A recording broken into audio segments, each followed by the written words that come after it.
This is our expert guide to notional rent as of this year, 2025. So just a quick agenda for what we will be looking at. So as I'm sure most of you are aware, the Premises Cost Directions, a new version of that came out in 2024. We're going to look at the changes that's been made there. Going through appeals and time limits, the CMR1 forms, how notional rent is calculated, and then checking practice figures, challenging those figures and improving the property and abatements. We'll have quick fire rounds of questions at the end and a quick summarisation of that. As Tom has said, there are polls going through just so we can tailor make the webinar as best for you guys as possible as we go through. So a bit of an introduction to GP Surveyors. We have been going around for 25 years. This is our 25th year. So we've been around a long time. We've been leading the market in terms of valuation services for primary care premises. And those are some of the services that we include. Our bread and butter for a really long time has been notional rent reviews. That's how GP Surveyors started. And then we've branched out all the way through from lease rent reviews down to sale and leasebacks, which is, and just a bit of background on myself. I've worked in all the services, so I know them quite thoroughly. So yeah, as we go through this, if you've got a couple of questions, I'd be happy to answer on those services, not a problem. So what is notional rent? Notional rent is the method to that the NHS reimburse GPs who've invested their own funds or borrowed funds to provide a surgery premises. So if you are an owner-occupier building, which means your owners are in the building working GPs or maybe a practice manager, you never know, then that is a case or a situation where notional rent would apply to your building. Notional rent is an estimate of the current market rent, or CMR, for premises used for NHS approved medical services. So that's just a gist of what notional rent is. It comes through from the NHS and it's valued by the district valuers. So we had an update to the Premises Cost Directions in 2024. It was finally published in the 9th of May 2024, I believe I'm right there. And that replaces the 2013 directions, and it came into effect on the 10th of May 2024. So some changes were made. All payments to GMS GP contractors for premises costs will be governed by this Premises Cost Directions.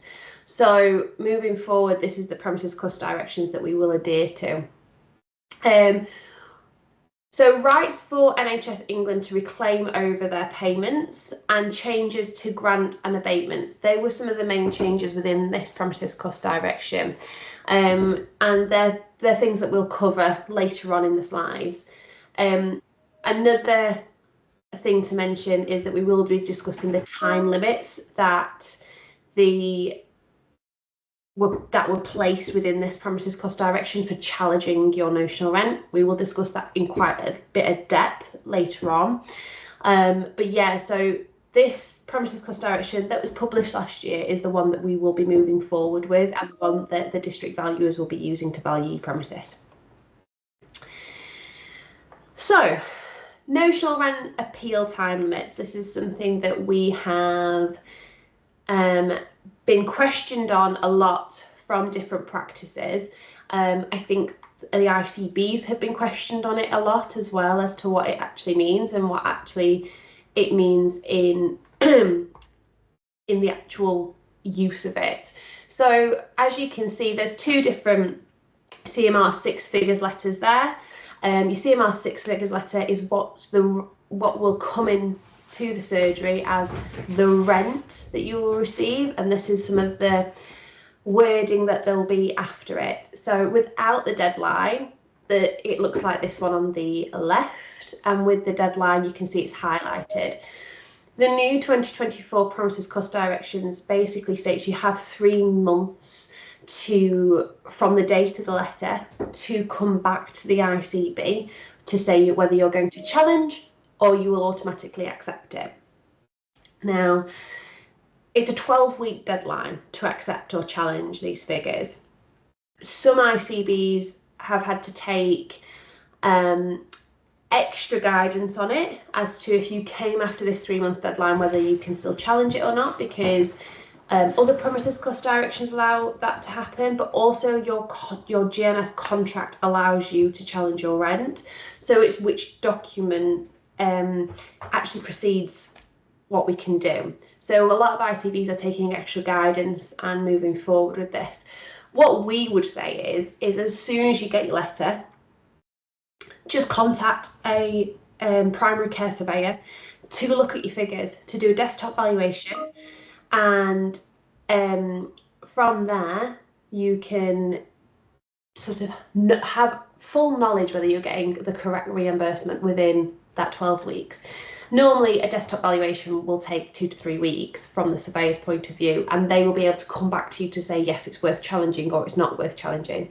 So you'd be well within that 12-week deadline that the cost directions are giving you. But obviously we all understand that general practice, especially now, is extremely busy. So sometimes it does just slip off your desk, but we would say try and get it to us as quickly as possible. And we will try and make sure that we come back to you within that 12-week deadline. And normally it's not a problem, you know, as long as we have, you know, 2 to 3 weeks, sometimes 4 weeks, dependent on how busy everybody is. But normally within 2 weeks, we come back to you. So, you know, give us, if you've got that time frame, perfect, which you will have if you give it as soon as you receive your letter. So, poll time. Tom, are you going to launch the poll, or should I launch the poll? And if I do, how do I do that? And you're on mute, just to help things. It's just loading up now. Sorry about that. Right, okay. So the first poll is, have you or your practice actually received a CMR6 letter containing the 12-week deadline? I just launched that now. You could just do your best to just quickly fill it in. And the follow-up question will be, has your practice been contacted by the ICB or NHS since receiving your figures letter, CMR6? So if you could just pop the answer in the multi-choice one and then click submit, that would be great.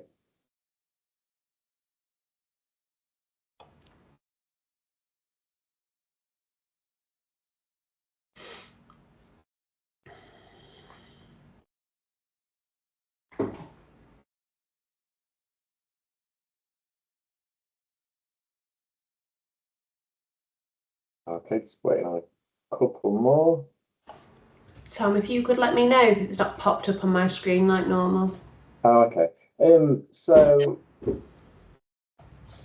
far the people have answered, about 60% of people haven't received a CMR6 letter with the 12-week deadline in, and 30% are not sure, and 10% have received it. So not that many people have actually had the latest letter. And then obviously then the next corresponding ones about being chased are along the same lines. So yeah, that would also transpire that most people that have been sent it have also been chased. Yeah. So that's that. Okie dokie. So yeah, so what we're finding in regards to the time limits is that not usually 30% of the practices we've spoken to over since the 10th of May to now have said they've had the written deadlines within their CMR6 figures letter, and it's made them feel quite pressured into accepting them, because obviously I think time limits do give that perception anyway, that, you know, you have to rush to get it done, otherwise you might not receive your rent or however it might be. Our advice, like I said before, is to seek a specialist healthcare surveyor immediately upon receiving CMR6 letters. We can carry it out within 2 weeks, or we can be quicker if necessary. But obviously it's better if we have our normal amount of time, you know, just to make sure we gather every bit of evidence we can to make sure you're receiving the correct amount of rent. Equally, you know, it gives you the time as well to submit within that 12-week deadline that you're going to challenge it or you're not. So we can carry it out within 2 weeks, but it's unclear if this 12-week deadline can or will be strictly enforced. But practices are advised to adhere to it. So best practice is that we adhere to these time limits, because then everybody's comfortable. We don't have to then negotiate whether we're negotiating a time limit or not. But as I've said, some ICBs aren't sure if they can enforce it, so they're taking extra guidance from the NHS. And I think, like all of these things, as soon as they come into play, people need a bit more training, people need a bit more understanding, and that has been the case that we've seen, you know, for the last 7 months. When we're contacting ICBs, they are needing extra guidance, or they're asking to take up extra guidance going forward. Under the 2004 and 2013 directions, GP surveyors successfully challenged the 12-week deadline. So it's not something that's new, it's something that's being enforced now and popping up on CMR6 letters and being enforced with some ICBs. Now, we've challenged it in the past, historically, and won. In 2015, the NHS Litigation Authority, which has a lovely initialism of NHSLA, confirmed that the GP practices had up to 3 years to refer the notional rents disputes to the Secretary of State. So what that means is actually you have 3 years from the date of your letter to challenge it. And we've been working to this ruling since 2015 and have had no issues. Obviously, now that they've become enforceable within the notional rent appeal system of the Premises Cost Directions 2024, we have come up a bit of a strange system, because we're not sure if we can challenge after that or not, because again we've not took it anywhere further forward, because we're only 7 months in the making of this. So just for comfort and ease and for best practice, as soon as you get your CMR6 letters, contact us or contact a primary care surveyor to look it over, do a desktop valuation, and then you'll know if you're receiving the right amount of monies or not. So talking about CMR1 forms, so your CMR1 form is the form you fill out as a practice, telling the district valuer what each room is used for, what its purpose is, who's in it, and what its day-to-day uses it has in the surgery. This is the very start of your notional rent review. This is the very first thing that has to be done for your notional rent review to take place. So what we suggest is you keep these CMR1 forms from previous notional rent reviews, and you can check it off against this year's notional rent review. So if you had one done in 2022, bring that up, and then you can see if any of the room usages have changed. You can make those amendments on the new CMR1 form, but if not, you're keeping it really nice and straightforward and cohesive for each rent review. So it's an Excel sheet, but basically that you're filling in, but it's quite a lengthy document, and you need to have a little bit of time to sit down and really go through it and make sure you go through it thoroughly. It's a document that you will be sent, well, the NHS will send off to the district valuer. They will determine the space in the surgery that qualifies for NHS rent reimbursement, and it provides the district valuer with the basis of what to value in terms of room usage and car parking spaces. So, for example, you might have a room that you have a doctor in for four days a week, but on a Friday afternoon it's used for diabetic eye screening or something that isn't GMS services. The district valuer will take a view upon that as to what the notional rent reimbursement is, because it will be slightly discounted or it will be completely discounted dependent on the usage of it from notional rent reimbursement. So it's really important that you get the facts right on this form, because you could be losing rent reimbursement on rooms unnecessarily. So a few pointers for completing your form is check the valuation date. So check it against your old forms as well. That's why we're saying just have a property file that you keep all this sort of stuff in. And then the notional rent can be reviewed every 3 years, and submit separate forms for each review date. So if you have multiple reviews that are due, you still need to do separate reviews.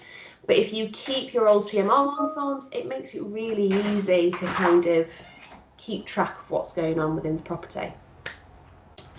Accurately record the actual number of car parking spaces surgery has. So the reimbursement for the car parking is not restricted by surgery size, but this may be a part of the negotiation on the rental value. So for example, you might have a really large car park, but quite a small surgery.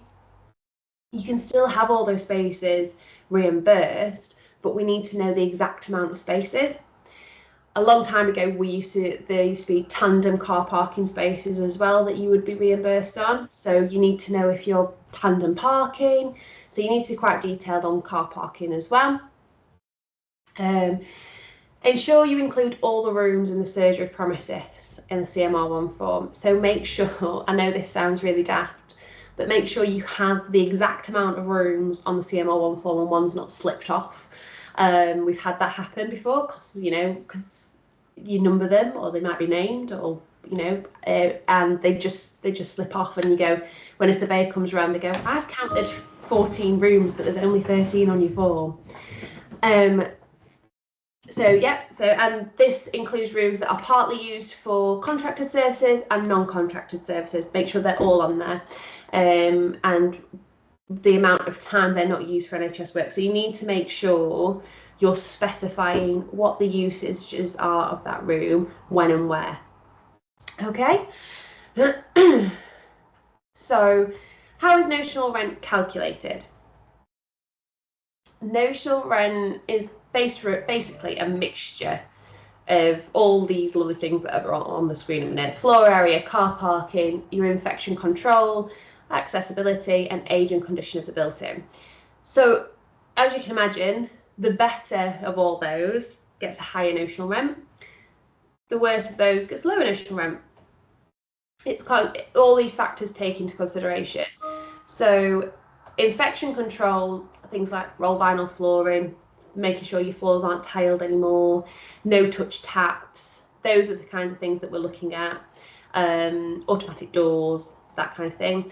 Accessibility, drop counters at reception, widened corridors for wheelchair access. Age and condition of the building. There is a multitude of different buildings out there that surgeries are located in. I'm sure we all know that. And age does play a factor in it. Condition is a massive factor in it. So yes, you can have an older building but is actually brought up to spec quite well. Or you can have a newer building that has been run down quite quickly. What we're looking for is a mixture of those things, but we're really wanting the condition to be really good to be able to give you the most notional rent we can possible for your area. And then the floor area as well. What that means is, how many rooms have you got? What's your patient list size looking like? And yeah, so there's a multitude of factors when we're calculating notional rent. Floor area is basically your consulting rooms, your and your administration rooms. What we're hoping to see is that you have more space for providing a patient experience than you do for administration use and things like that. We want to use administration space quite wisely. So for example, one of that things is note storage, so patient note storage. using the attic for it or the cellar for that. So, you know, they're the places that patients can't go, use that for storage, perfect. If we're using rooms that could actually be classed as consultation space because it's big enough, then we're not using those rooms effectively. And that's what we want to happen for you guys, to make sure you're getting the increased amount of notional rent you can. Checking your notional rent. So what happens is you send your CMR1 form off. You may have a district valuer pop out, you may not. It depends on when they last came and if there's been any changes to the property. Once the district value has either come out or not come out, you will receive your CMR6 form, which you've seen a couple of examples of that back a couple of slides. That will confirm rights to challenge, and it will also give you the valuer's opinion of rent. So the valuer's opinion of rent. It is essential to make sure, if you are going to challenge your rent, that you use a primary care specialist surveyor, because they're going to have the most up-to-date evidence. They're going to have the most up-to-date knowledge of how to challenge under the new premises cost directions. They're going to have the most up-to-date sort of evidence to be able to challenge to get the higher figures, because they'll be doing it all the time. Please don't use estate agents, because what we found is they can get you an increase, but they might not get you the best increase. And what they're actually doing is flooding the market a little bit to get those lower increases. Whereas if we all push for the higher ones, we're all doing better. It's a bit of a play on that, but that's our suggestion and best practice. If you do want to challenge, what happens is you have to give an opinion as to what you think the rent should be, and you have to give comparable rental evidence to justify that challenge at that time as well. So it's really hard, I think, for surgeries to do it on their own without having a specialist to do it, because you're needing comparable evidence to send them. Otherwise the district value will go, you know, you have no evidence, we're sticking to the amount that we've suggested. Checking your notional rent. So, specialist surveyors inspection. If we've not come to the surgery, a specialist healthcare surveyor will inspect. They will measure the whole surgery. So we'll measure every room, we'll measure every hallway, we'll measure the waiting rooms, the staff rooms, the kitchens, the toilets, the consulting rooms, everything. Administration rooms, we'll measure a lot. We'll be taking photos of inside and outside of the property, and then we'll be creating plans of the buildings to use. We often take notes when we're on site about infection control measures, hence the pictures, because that always helps as well.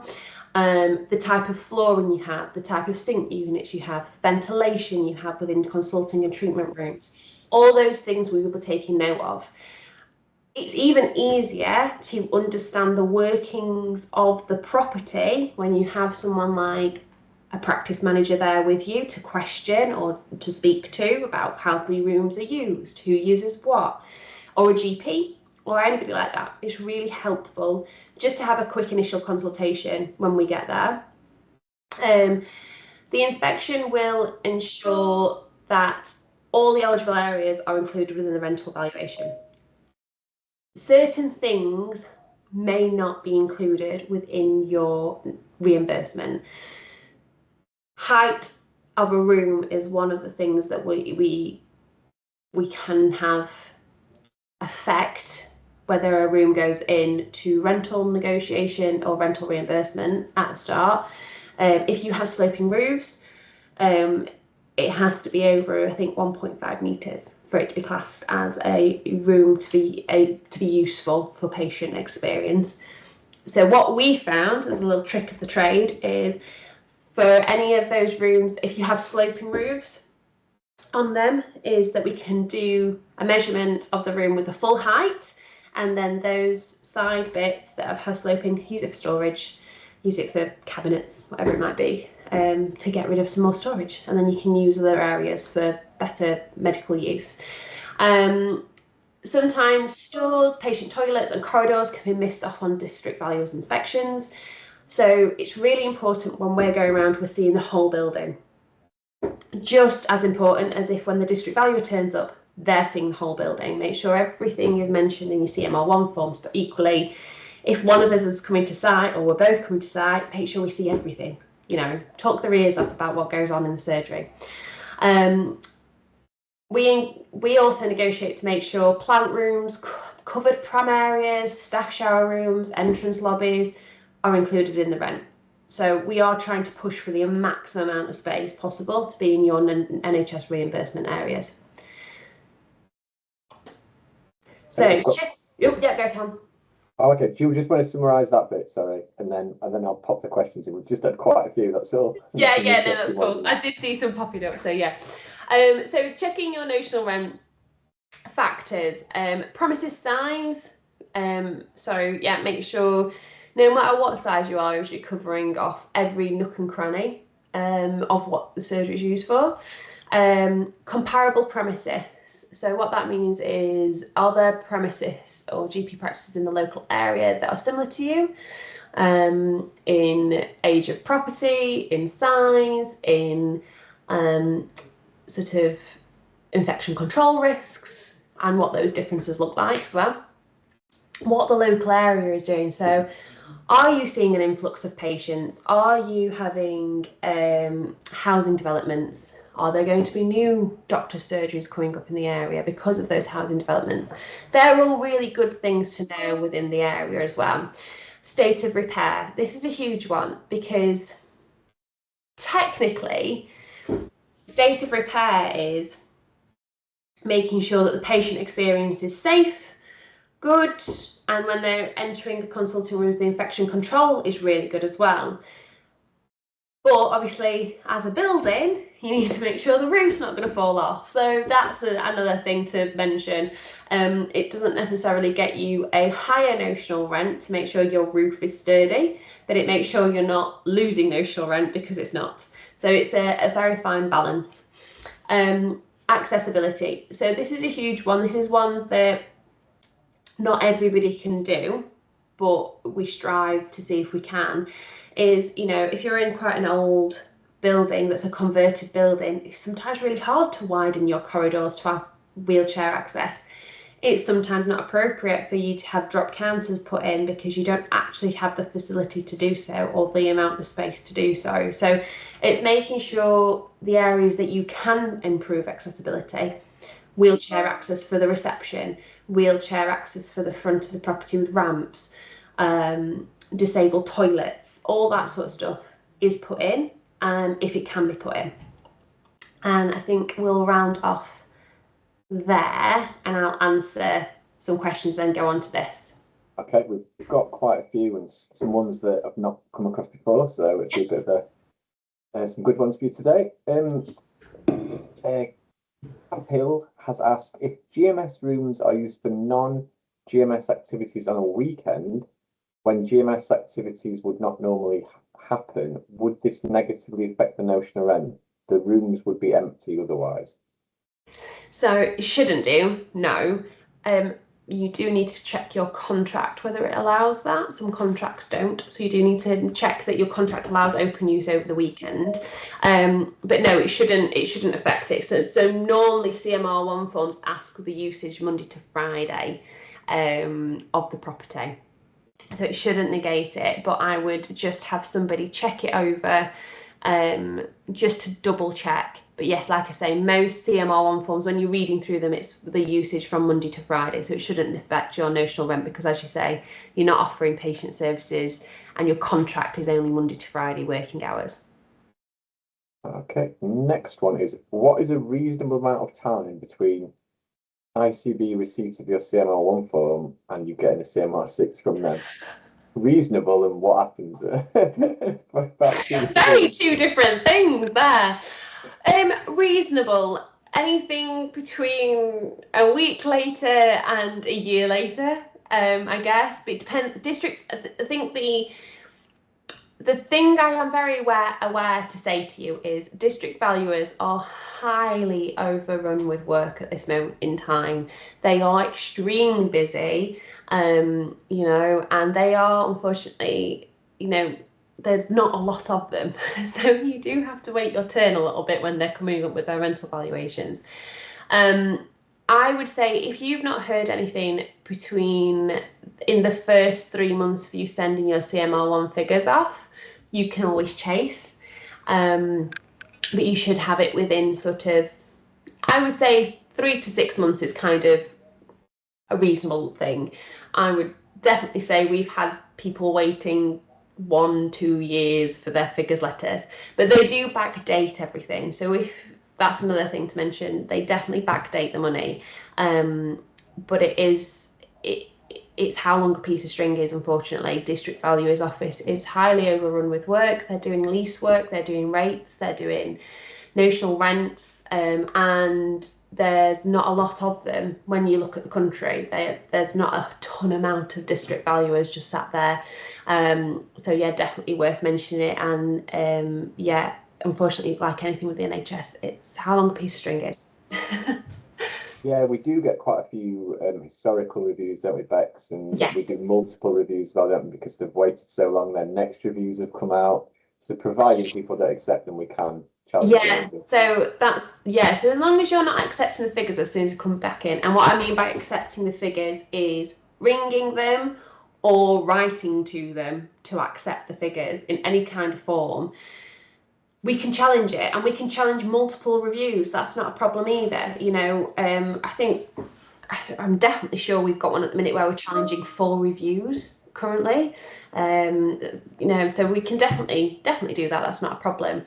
And it does happen that reviews roll into one another. It's just a natural course with the backlog that everybody has at the minute. But it is all backdated. You'll receive your money as soon as the challenge is completed.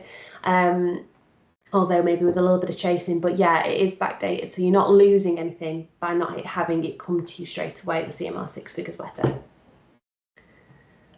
Let's have a quick look. Some questions I'm not ignoring, but we are going to cover later in the presentation. So I'll just ask the ones that I don't think we specifically cover. So Emma has asked, what is the minimum size for a clinical room, I guess, to gain reimbursement on? Oh, I don't think there's like a measurement, but you definitely need to have a bed in there, as far as I'm aware.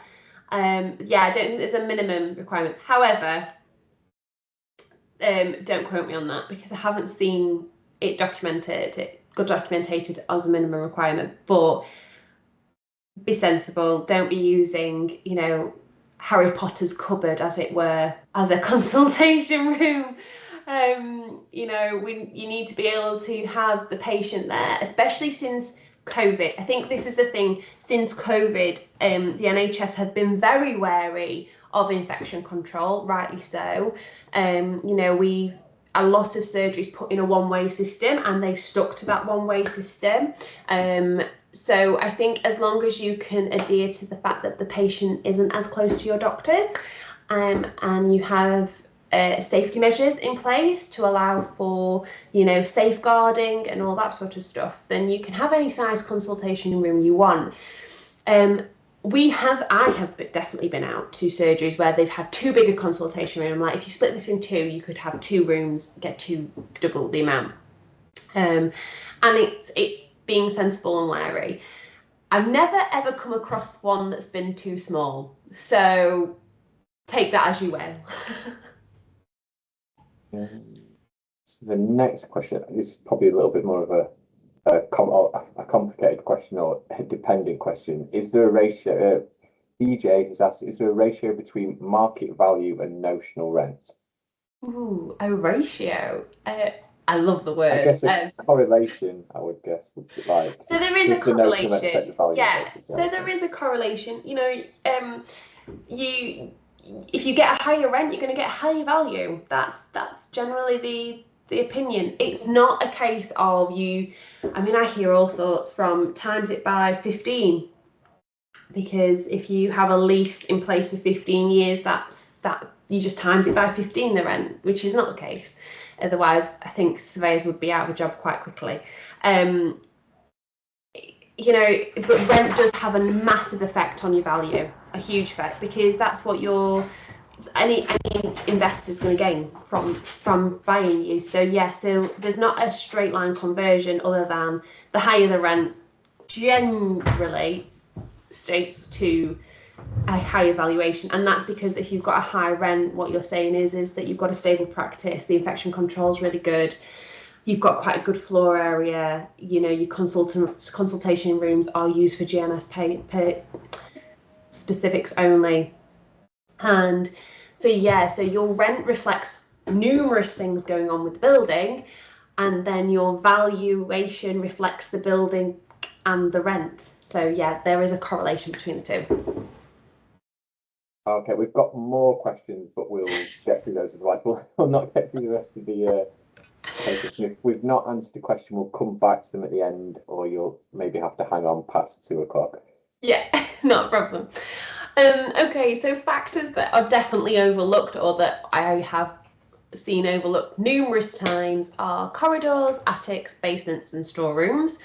What that means is that normally they're either discounted or they're forgotten about when drawn in plans and things like that. When we start negotiations, we'll check our floor areas and be like, well, we've got a massive floor area compared to you. And it'll be normally because they've forgotten or they've not added in these areas. So it is definitely worth, when a district valuer comes round, when a surveyor comes round, you show them every nook and cranny of the building.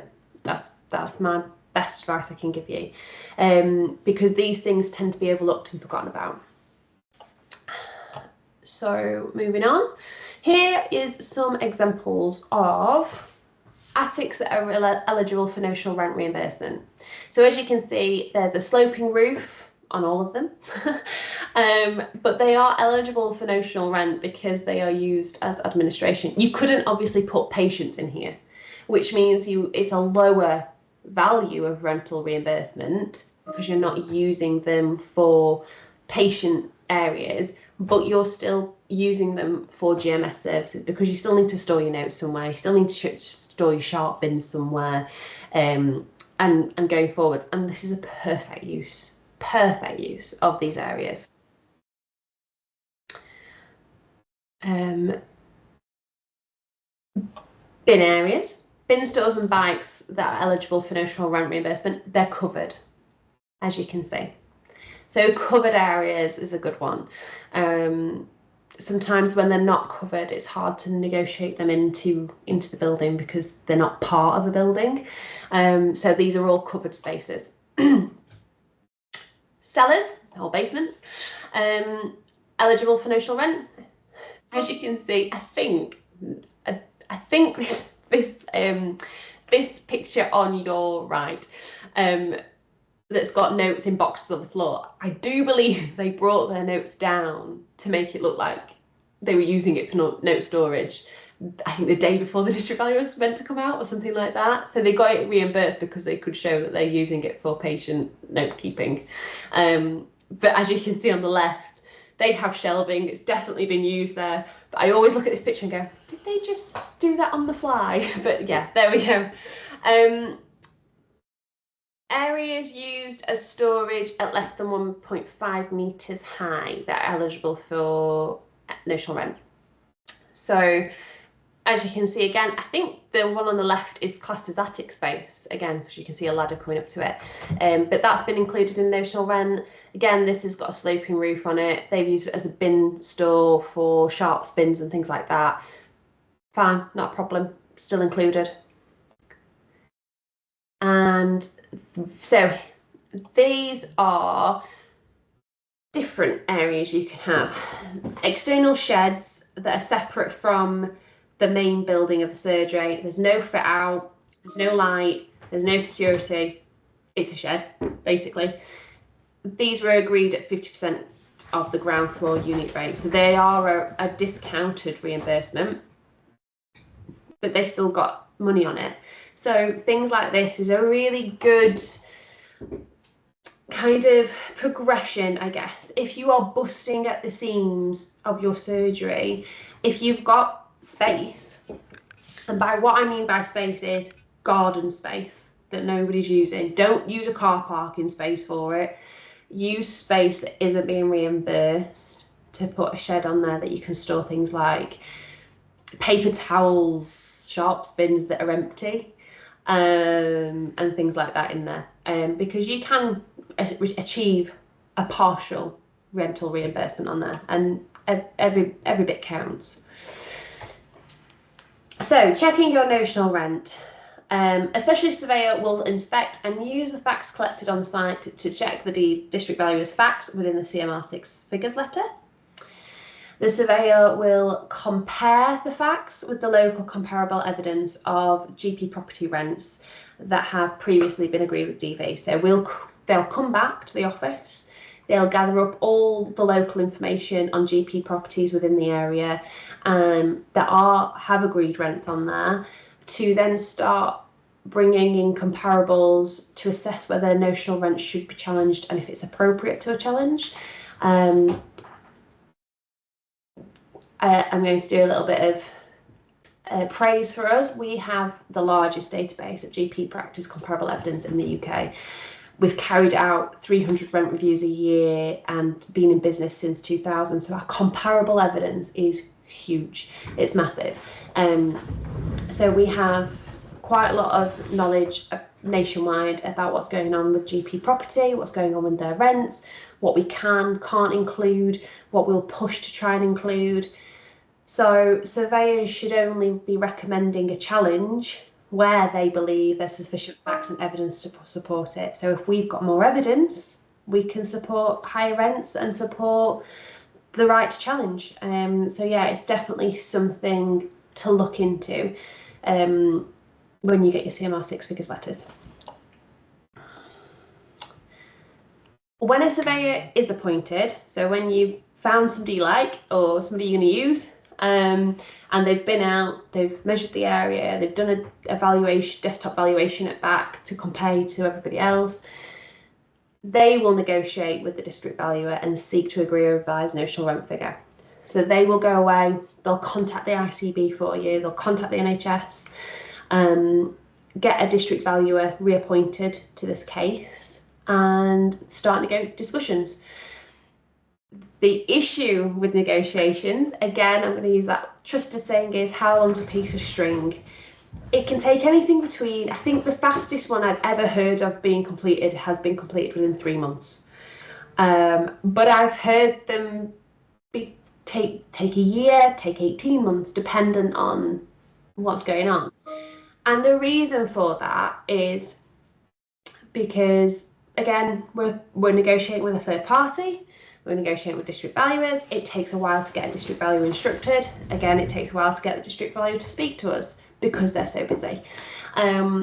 So yeah, so timeframes are just as long as a piece of string, but I will definitely caveat that in saying that if we didn't think it was worth challenging, if we didn't think you were going to get a good increase or what we would think is a good increase, we wouldn't put you through that time period because we know it takes a long time and it's a bit of a hassle. So we are expecting, you know, a good increase when we take on these challenges for you. GP surveyors are a no increase, no fee business. So when we challenge a notional rent, we do not ask for payment from practices until the practice has received their sum from the NHS. So, you know, we challenge it and then we win and we still don't wait. We don't ask for payment until you start receiving your payments. So that's something we've always done. That won't change for notional rents. So yeah, it's definitely worth seeking advice from a no increase, no fee business because we can give you quite a bit of it to start with. What if your surveyor and the district valuer don't agree? Well, that happens a lot, but not as much as you think. From the start, we're not going to agree, are we? So we're on the different times. So we want more money, they don't give it. But what this means is if we've gone through all our negotiations and we still can't come to an agreement, find a bit of middle ground, move forward, then we will be moving to use local dispute resolutions. So it's called LDRP, which is the Local Dispute Resolutions Procedure, and we would look to go through that. And it seeks to narrow the areas of dispute. If unsuccessful, your case can be moved to NHS resolution, where an independent expert is appointed to make a final determination. So there are ways to move forward if we're getting stuck, and we've been stuck for a while. But normally, I would say a majority of the time, the district valuer and your surveyor should come to an agreement. They will find middle ground. But this is somewhere that we can go if it's just not happening. So there is another route to push it forward if we're facing sort of a barrier. Improving property can increase your notional rent. Definitely can. 100% if you improve it in the correct way. And what I mean by that is that you are obtaining approval from the NHS. This is huge, because if the NHS don't agree to the improvement works you're planning to do, they don't have to improve your notional rent. So, and that's just full stop, done. So, and improvements and extensions to surgery can qualify for full or part grants from the NHS funds. So if it was me and I was in your shoes and I wanted to improve the surgery by either extending it or bringing it up to spec, giving it a new lease of life, and what I mean by that is bringing infection control or accessibility better, and you're going to do that by putting a business case forward to the NHS and submitting it. Now you can, within that business case, you can ask for part funding or fully funded from the NHS. Or you can ask for no funding, but you still need to get those improvement works agreed. Really do. So if they come back and say no, you need to ask why. And it could be that they don't believe that it's necessary. They don't believe that you are at your limits in the premises in terms of they think you could hold more patient list size before you need to extend or something like that. Or they actually think you are up to spec and you don't need any improvements.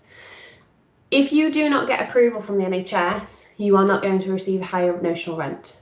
So make sure you definitely get a business case done before you do any works. So if you get partial funding under the 2013 directions, so this is if you did the works between 2013 and 2024, your abatement would look like this. You would, if you had £100,000, you would expect to see an abatement for 5 years. An abatement basically is a reduced notional rent on the space that has had the works done for this number of years. And once that abatement has finished, which means the NHS have received their monies back from granting you the monies to fund it, then you will receive a full notional rent on those spaces. So your grants can be up to 100% of the project value, and they can cover land acquisition, tenant fit outs, whatever you want it to be. But shorter periods, what we've seen in 2024, as you can see here, is they're lending you more money for a shorter amount of time, which tends to mean that the abatement's quite a significant chunk. So yeah, just it's something to work out, and it's something that we can help you work out. Especially abatements are something that you definitely want double checking when you're doing a notional rent challenge. So just bear that in mind if you've had some works done. So yeah, it's definitely a way forward if you're wanting to improve the surgery. Ways to improve your property. Extensions, one that I think it hits everybody quickly because everybody thinks they need more space, and 9 times out of 10 most surgeries do need more space because we have more patients coming in to surgery.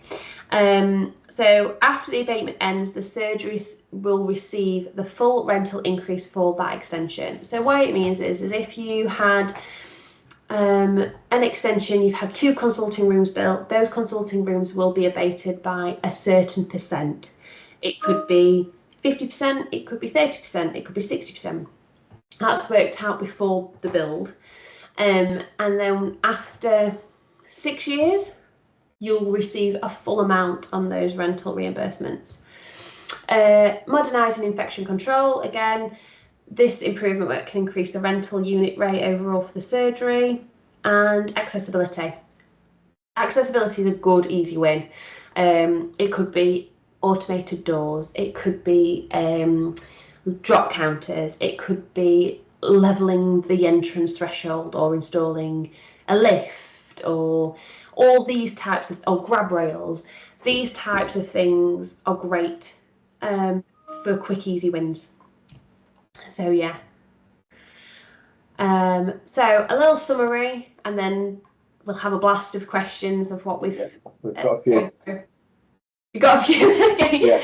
So a quick summary is, please resist any pressure that you have seen come through on your CMR6 forms about a 3-month pressure, a 3-month time limit, a 12-week deadline, basically is what I'm trying to say.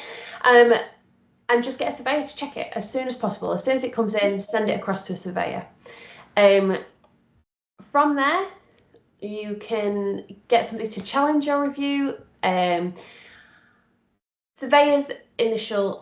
surveyors initial review is free of charge, so it's definitely worth you getting it checked as soon as possible. All your rents after it's been challenged are backdated, and GP surveyors don't expect you to pay for our fee until you have received your first repayment of the new rent.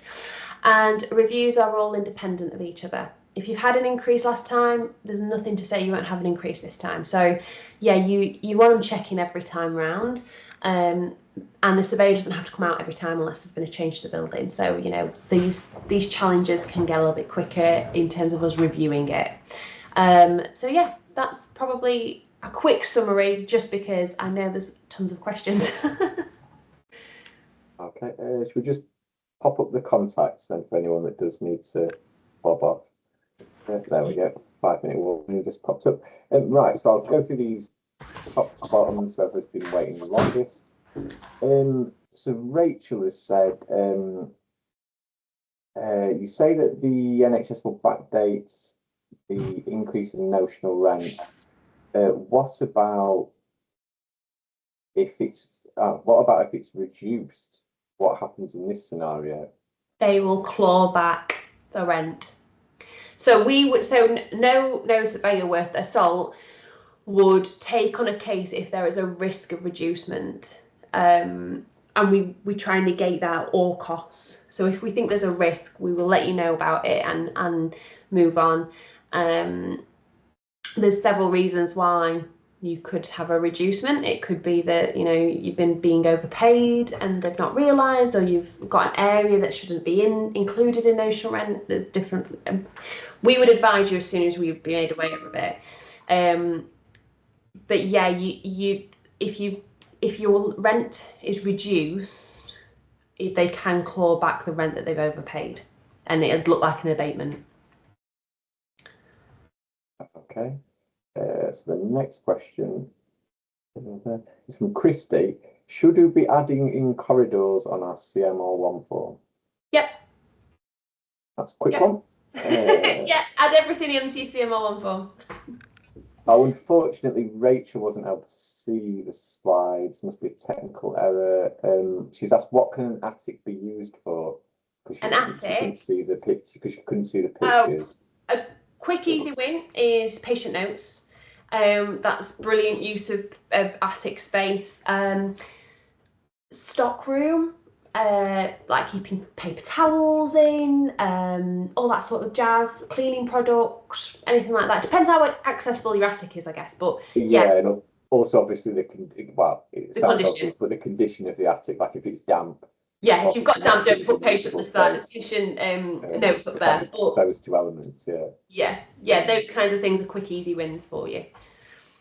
It needs to be kind of weather tight. Yeah. Okay, another one about the attic from Kapil. Does attic space being used for record storage need to be greater than 1.5 meters in height in order to be considered for the NR. So I guess they're saying, does the 1.5 meter height apply to attic space? No. No, you will get a reduced reimbursement for it, but you would still get reimbursement for it because it's for patient notes. 1.5 meters is for like patient areas. If it's under 1.5 meters, you get a reduced rate. Now that reducement can vary, so there's no point in me saying it's 50% or something. It just varies. But yeah, what we try and advise is those areas that are under 1.5 meters, use it for something like storage, and use the rooms that are above 1.5 meters for seeing patients and patient services and GMS services. So yeah, hopefully the pictures that Rebecca talked to give you some idea of, you might not think spaces like that in your surgery can be used or can get value back, but actually they were just examples of what could be. But as she said, it's obviously a case by case basis. I think we've got a couple more.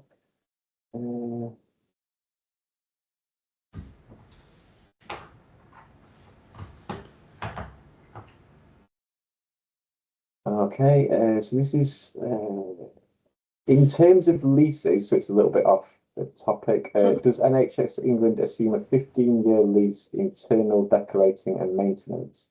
So when they're calculating your notional rent, hypothetical lease terms are used, yeah. And those hypothetical lease terms are 15 years, internal repairing, tenants internal repairing, 3-yearly rent reviews, yeah.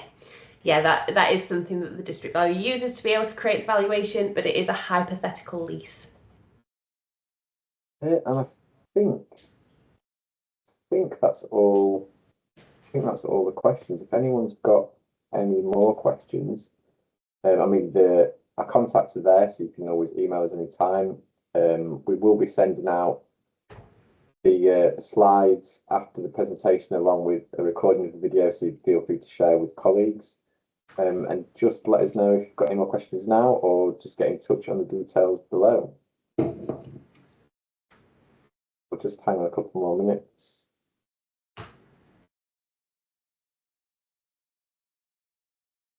Oh, okay, there's another question popped in. Does internal repairs include fire prevention and infection control? So tenants internal repairing is everything from the plaster as a baseline. Please don't quote me on this. This is just kind of a basic, very rudimentary way of looking at it, but it's anything from the plasterboarding that you're meant to look after. If you've got a lease, it's not putting the property back to any better spec than what the lease was put into. So you should have a schedule of condition of the property where somebody's gone round and took a load of pictures. But yes, the tenants are meant to look after infection control, and they are meant to look after fire safety and things like that, but they don't have to bring it up to a better spec than what they took it on at. Was another question that has reminded me about infection control that I did actually miss. Apologies. I think someone just wanted more information as to what elements were taken into consideration regarding infection control, and then how much that affected the notional rent.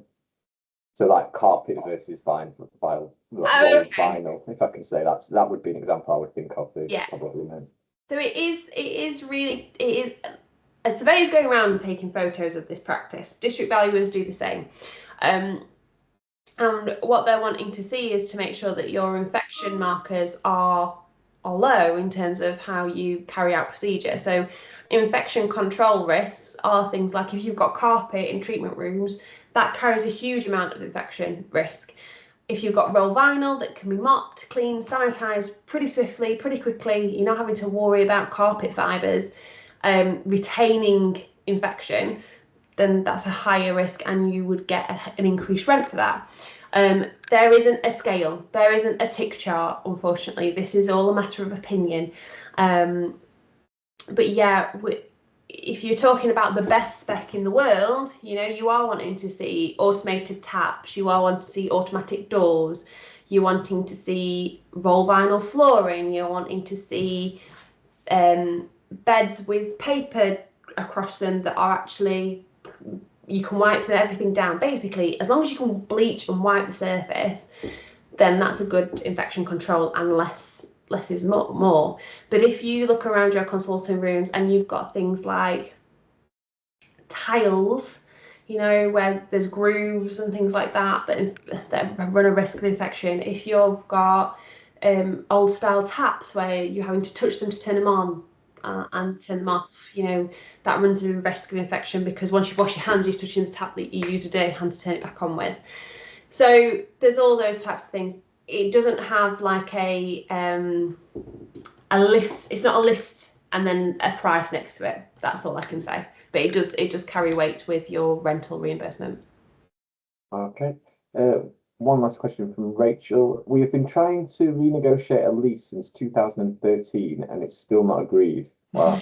If the ICB were to say that the notional rent was too high since then, could they claw this back? I'm a little. I probably want more detail on this question, just so I understand the situation a little bit more. If you've not got a lease in place, if you've not had a signed lease in place, then you're still on notional rent. So as long as you're filling out your CMR1 forms correctly, and they are aware and the ICB have been made aware that you are no longer owner occupier and you still don't have a lease in place, then you should still be receiving the same amount of rent that comes through on your CMR6 figures. I'm unsure as to why it would reduce, because technically, as long as the lease you're signing is a fair lease that the ICB would approve of, obviously you don't know the lease terms you're looking to sign up to or negotiate, then you should have the same amount of rent being placed into that lease. But I'm happy to chat to you. I'm happy to have a phone call conversation with you, just so I know what's going on, so I can give you probably a bit better advice than I've just given you. Any more for any more? Okay. Have a quick look.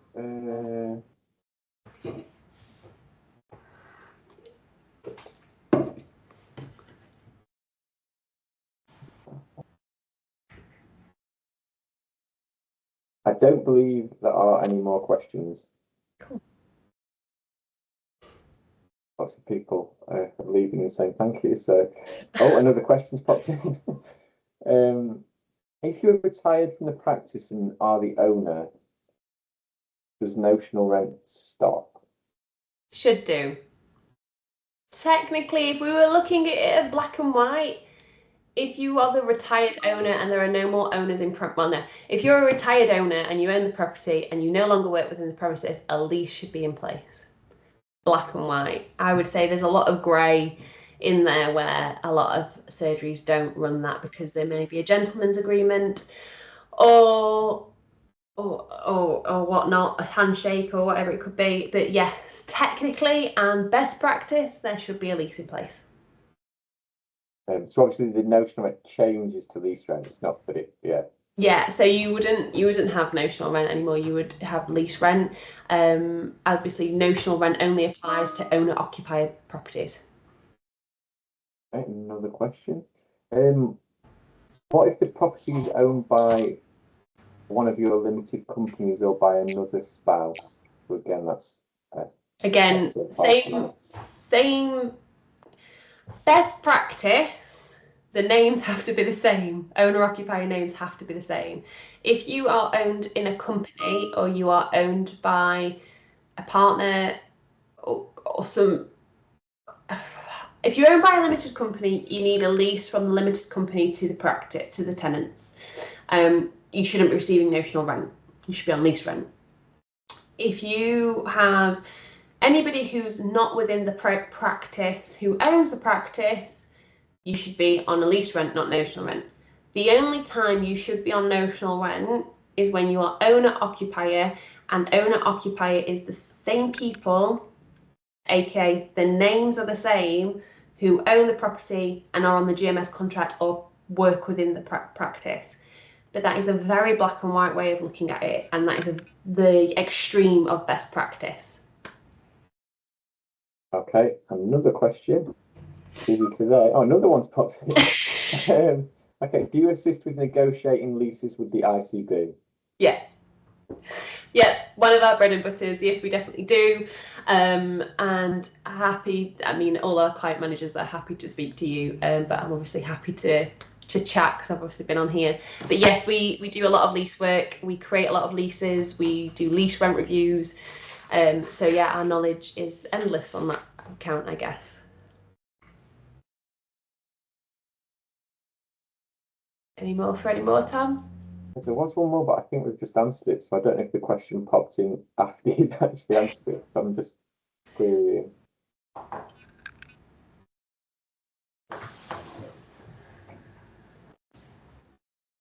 Oh yeah, you have answered the question. Just Okay, pass cool. over. Thanks for that, Rachel.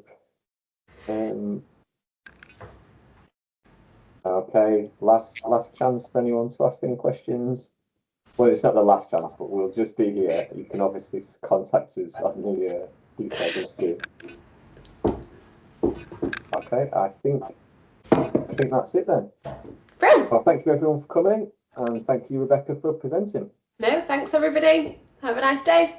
Thank you. Bye.